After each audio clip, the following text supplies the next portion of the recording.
Some cars are made for speed, others for style. But these three, they were built for one thing: danger. Not just any danger, but the kind that left a trail of wrecks and shocked the world. Buckle up, because this isn't your typical car story. 1970 Ford Galaxie 500, the muscle car that couldn't stop. Let's kick things off with the 1970 Ford Galaxie 500, a car that looked like it ate smaller cars for breakfast. This thing was a full-sized American bruiser, the kind of vehicle that took up 2 parking spots and still had room to stretch. It was long, wide, heavy, and unapologetically bold, basically a rolling billboard for American muscle at the time.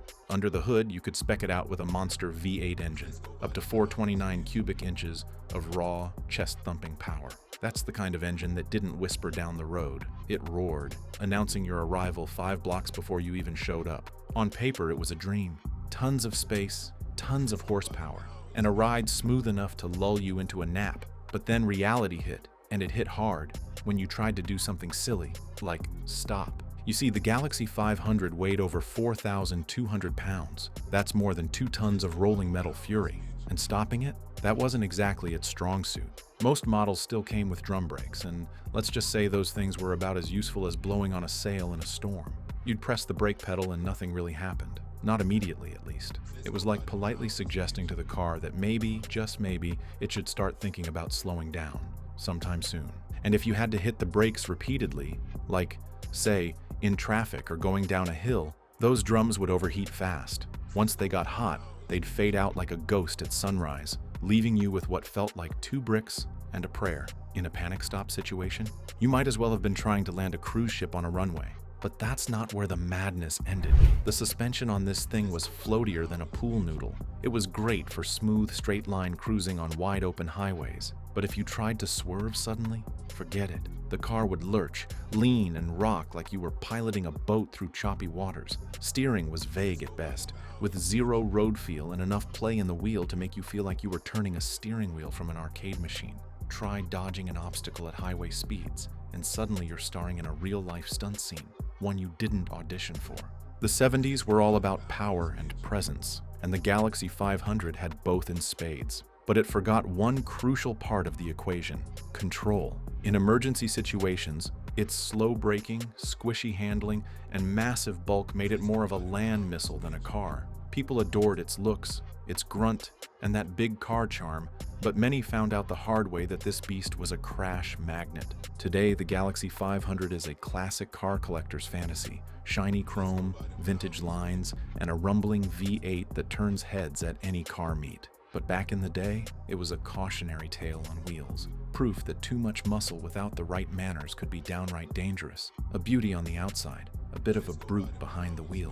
1950 Nash Rambler, the beautiful death trap. Next up, the 1950 Nash Rambler. At first glance, this thing was straight up charming. It had that vintage diner date vibe, with just the right blend of post-war optimism and compact design. It was one of America's first modern compact cars. Small, fuel-efficient, and slick enough to make you feel like you were part of the future. It even came in a convertible version, which basically made you the coolest person cruising Main Street on a Friday night. The design, rounded, smooth, enclosed wheels, a kind of space-age look before space-age was even trendy. From the outside, it looked like a dream.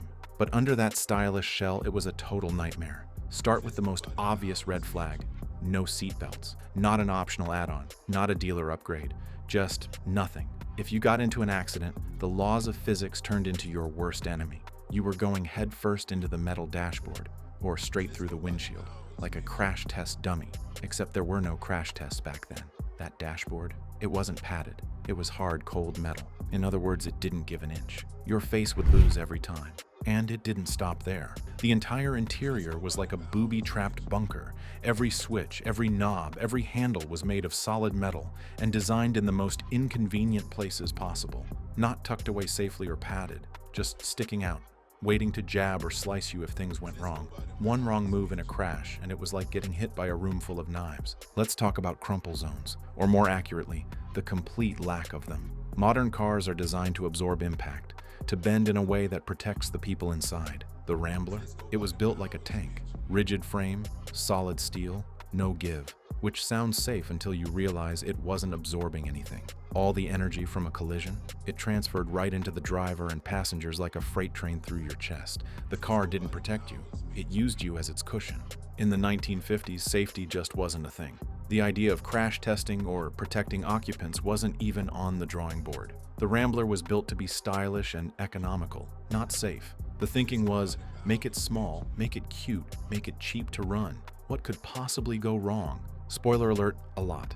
Despite all this, the Rambler helped pioneer a new era of compact cars in the US. It set the stage for small cars that weren't just about raw power. But at what cost? It's almost tragic how ahead of its time the design looked, and how far behind it was in keeping people alive. It was innovation dressed in danger. Today, the Nash Rambler is a collector's gem, a nostalgic nod to a time when style mattered more than safety. But behind that polished chrome and classic body lines was a brutal truth. If you ever crashed in one of these, you weren't walking away without scars, if you walked away at all.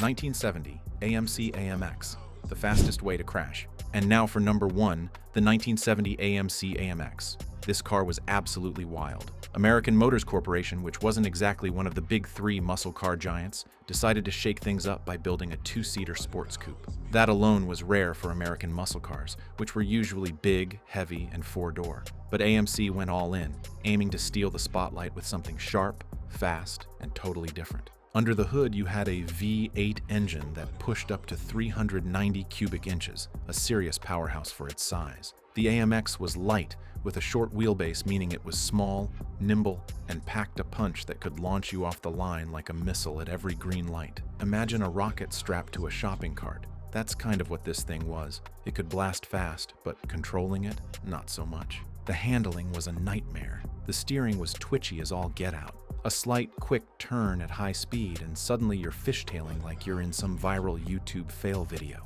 It wasn't the kind of car that forgave mistakes or allowed you to relax behind the wheel. You had to be fully alert or risk ending up sideways, or worse, in the ditch. Now let's talk brakes. Spoiler alert, drum brakes again.